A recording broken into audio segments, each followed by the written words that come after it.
There is a dangerous trap in trying to be perfect for the world. We say yes to everyone else while quietly burying our own souls. Sometimes it takes a devastating crash, a complete shatter of our reality, to finally make us stop living for others and start choosing ourselves. Because true healing doesn't begin when the pain stops. It begins the moment you decide that your scars are more beautiful than a flawless, empty life. And this is the raw, unforgettable story of a woman who lost everything, only to find the one thing that truly mattered: herself.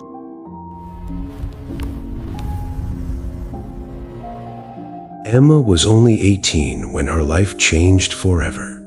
She grew up in a quiet little town where girls were taught one thing from childhood: listen to your parents and never question their decisions. Her father, Mr. Thomas, was respected in the community, and whatever he said became the final word in the house. So when he told Emma that it was time to get married, she didn't argue, she didn't cry, she didn't even ask who the man really was. She simply smiled softly and said, "If this makes you happy, Dad, then I'll say yes." That was how she married James. At first, everyone said they looked perfect together. Beautiful wedding photos, happy family dinners, fake smiles at social gatherings. Everything seemed normal from the outside, but inside, Emma felt lonely. She slowly realized that she had entered a life she never actually chose for herself. And deep down, she wondered if happiness was supposed to feel this empty. The first few months of marriage felt strange to Emma. She moved into James' house carrying dreams she never even had the chance to build herself. Every morning looked the same: cooking breakfast, cleaning rooms, smiling politely at guests, and pretending everything was okay. James wasn't a cruel man, but he was distant, cold in a way that hurt more than anger. Some nights, they would sit in the same room for hours without saying more than a few words to each other. Emma tried her best to become the perfect wife. She dressed the way people expected her to dress. She acted the way everyone wanted her to act. Little by little, she stopped recognizing herself. Before marriage, Emma loved painting. Colors made her feel alive. But after marriage, her paintbrushes stayed locked away inside old boxes under the bed. "Painting won't help build a family," James once told her casually. And somehow those words stayed in her heart. 2 years passed like that, quiet, heavy, empty. Emma often stood near the kitchen window late at night, staring into the dark sky, wondering if this was really all life had planned for her. It was a cold, rainy evening when Emma and James were driving back home from a family dinner. The roads were nearly empty. Soft music played quietly inside the car while raindrops tapped against the windows. Emma sat quietly in the passenger seat, staring outside at the blurry streetlights passing by. James looked exhausted. "You okay?" Emma asked softly. Yeah, just tired," he replied, forcing a small smile. The drive continued in silence. Then suddenly, the car slowly drifted off the road. James had fallen asleep behind the wheel. Everything happened in seconds. The tires screeched loudly. The car spun violently before crashing straight into a deep ditch beside the highway. Metal crushed, glass shattered everywhere. Emma felt her entire body slam forward with terrifying force. James managed to jump out moments before the car flipped completely. But Emma was trapped inside. She couldn't move. She could hear people screaming outside. Someone called an ambulance. Someone tried breaking the window. Then strangers rushed in to pull her out of the wreckage. Emma screamed in pain as they dragged her from the twisted car. And right there, on that dark roadside, without anyone realizing it, her spinal cord was completely damaged forever. When Emma opened her eyes again, everything around her was white. White walls, white lights, white hospital sheets. For a few seconds, she didn't even remember what had happened. Then the pain hit her. A sharp, unbearable pain spread through her entire body. Her right arm was wrapped in thick bandages. Her shoulder felt crushed, Every breath burned through her ribs like fire. Machines beeped beside her bed while nurses moved quickly around the room. Emma tried to move her legs. Nothing happened. Fear slowly crawled into her chest. "Why can't I feel my legs?" she whispered weakly. No one answered immediately. The next few days became a nightmare. Doctors came in and out of the room explaining injuries she could barely understand. Broken wrist, broken ribs, fractured shoulder, damaged spine. Emma spent nearly 2.5 months inside that hospital room. Day after day, she stared at the same silent walls while darkness slowly filled her mind. Sometimes at night, when nobody was there, she quietly cried into her pillow so no one could hear her. For the first time in her life, she felt completely broken. One morning, Emma was lying quietly in her hospital bed when Dr. Wilson walked into the room holding a clipboard. He pulled a chair beside her bed and spoke gently.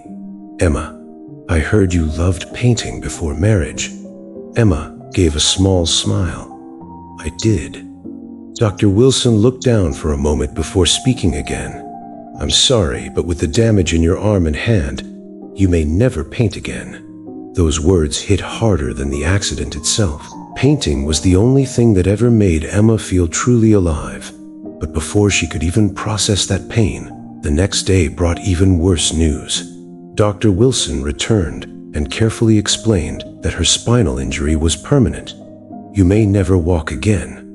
Emma stared silently at the ceiling. Her lips trembled, but she forced herself not to cry. Then came the final blow. Because of the injuries and surgeries, having children naturally may no longer be possible. That sentence shattered something deep inside her. That night, Emma lay awake in silence, while tears rolled down her face. For the first time, she questioned everything. Why was she still alive? And what kind of life was left for her now? Days turned into weeks inside the hospital. Emma stopped talking much. She barely touched her food. Most of the time, she simply stared at the ceiling while nurses quietly walked in and out of the room. Everyone around her kept saying, "Stay strong, you'll get through this." But nobody really understood the storm inside her heart. One afternoon, Emma looked at her brother sitting beside her bed and whispered, "I'm tired of seeing these white walls every single day." They stayed quiet. Then she said something unexpected. "Can you bring me some paint and maybe a small canvas?" Her brothers looked surprised. "With your hand?" one of them asked carefully. Emma nodded slowly. "I just want to try." The next day they brought her paints. That afternoon, sitting weakly in her hospital bed, Emma picked up a brush with her damaged hand for the very first time after the accident. Her fingers shook badly. The pain was terrible, but she painted anyway. Colors slowly filled the blank canvas while silent tears rolled down her cheeks. Nobody in the hospital understood what that painting truly meant. People smiled and said, "Wow, it's beautiful." But hidden inside those bright colors was Emma's pain, fear, loneliness, and the tiny beginning of hope. After that first painting, something inside Emma slowly began to change. For the first time in years, she felt like she could breathe again. Every day, she asked for more paint, more brushes, more canvases. The hospital room that once felt cold and lifeless slowly became filled with color. Painting became her escape. Whenever fear took over her mind, she painted. Whenever sadness became too heavy, she painted. Whenever she felt broken, she painted. One evening, while staring at one of her unfinished paintings, Emma suddenly realized something painful. All her life, she had lived for other people. First for her parents, then for her husband, then for society, but never for herself. That night, sitting alone beside the hospital window, Emma made a quiet promise to herself. "I don't want to spend the rest of my life trying to be perfect for everyone else." She took a deep breath and whispered, "From now on, I choose me." It was a small sentence, but for Emma, it felt like freedom for the very first time in her life.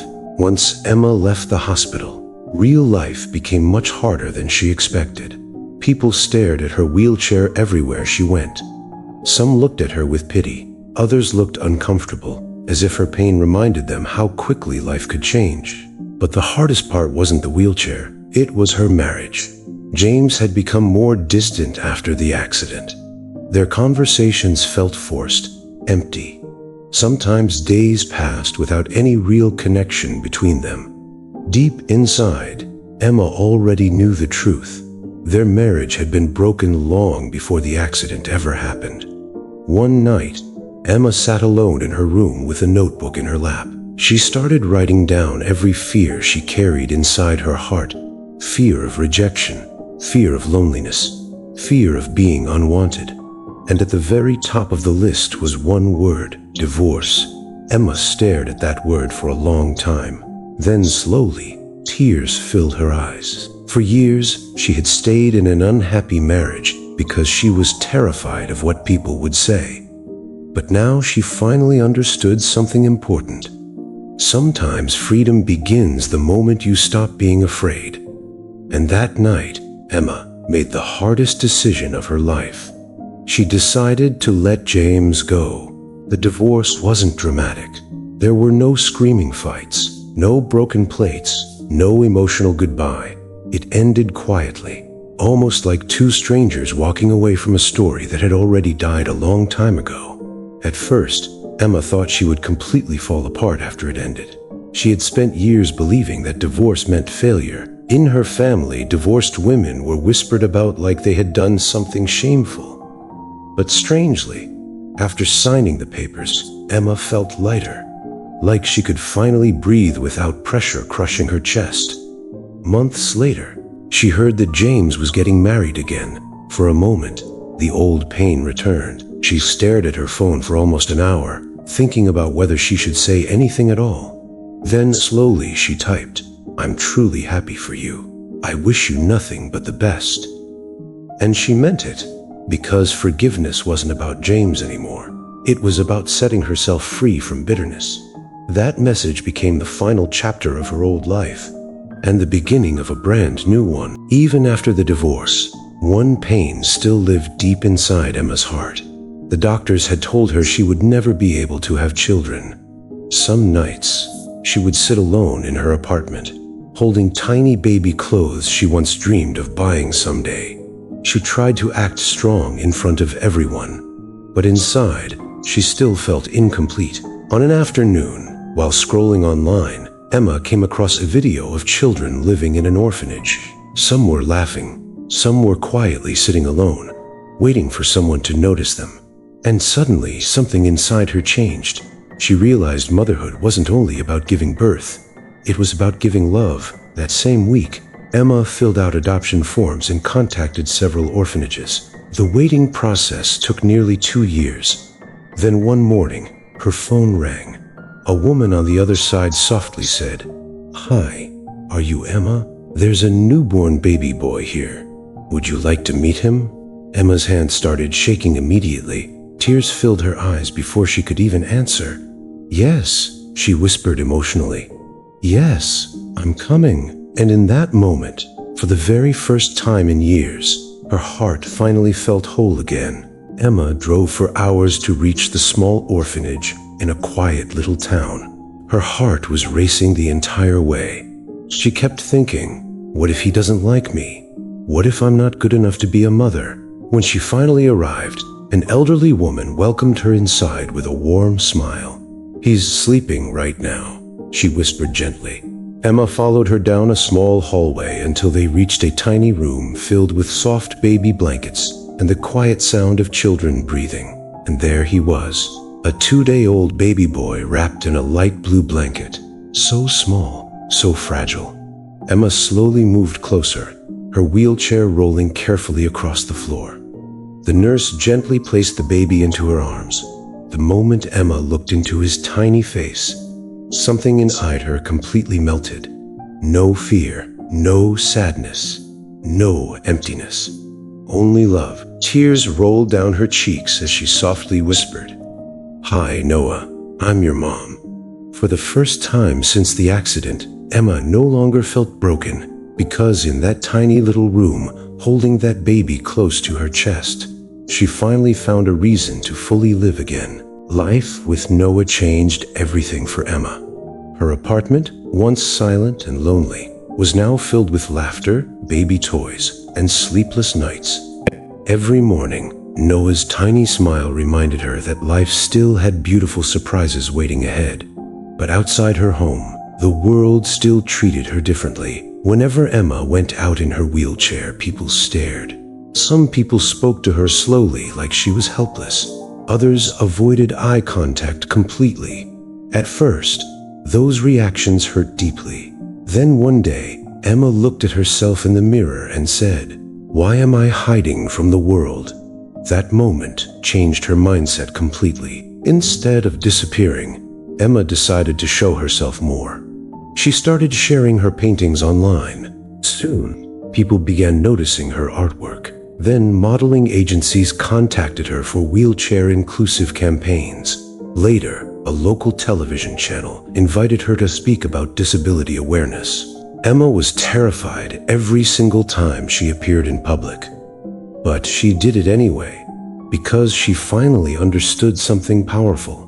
People only learn acceptance when someone is brave enough to be seen first. Over the next few years, Emma's life changed in ways she never imagined possible. What started as simple paintings inside a hospital room slowly became something much bigger. People connected deeply with her story, not because she pretended to be strong all the time, but because she was honest about her pain. Her artwork began appearing in exhibitions across different cities. Social media pages started sharing her paintings along with her inspiring journey. Thousands of people wrote messages, saying that Emma gave them hope during the darkest moments of their lives. Soon, television channels invited her as a guest speaker. Then international organizations contacted her to speak about women's rights, disability awareness, and self-acceptance. The same woman who once felt invisible in a wheelchair was now standing, emotionally stronger than ever, in front of large audiences around the world. One evening after a live interview, Emma sat quietly backstage while looking at her reflection, and for the first time in years, she smiled proudly at herself. Not because she became famous, but because she finally accepted the woman she had become. One evening after finishing a public speaking event, Emma returned home exhausted. Noah was already asleep on the couch, holding one of his little toy cars close to his chest. Emma covered him with a blanket and sat quietly beside the window. The city lights flickered outside while memories slowly filled her mind. At 18, she thought life would look completely different. She imagined a perfect marriage, a perfect family, a perfect future. But none of those plans happened the way she expected. Instead, life gave her pain, loss, loneliness, a wheelchair, and years of struggle she never asked for. Yet somehow through all the broken pieces, life also gave her strength she never knew existed. Emma finally understood something most people spend their whole lives trying to learn. Life is never about having a perfect plan. It's about learning how to survive when the plan falls apart. Some days will break you. Some days will humble you. Some days will force you to start over completely. But as long as you keep moving forward, even slowly, there is still hope waiting somewhere ahead. Years later, Emma often shared her story in front of large crowds. People always asked her the same question: "How did you survive all of that?" Emma would smile softly before answering, "The truth is, there were many days I didn't think I could." She explained that healing wasn't magical. Some mornings she still woke up scared. Some nights she still cried quietly after everyone fell asleep. But she learned something important through all the pain. Being broken does not mean your life is over. Failure does not mean you are worthless. And scars do not make you weak. In fact, the moments that nearly destroyed her became the same moments that built her into the person she was meant to become. Emma looked at the audience and said, "Life will never go exactly the way you planned.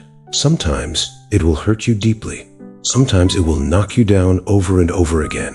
But no matter what happens, never give up on yourself." The room became completely silent.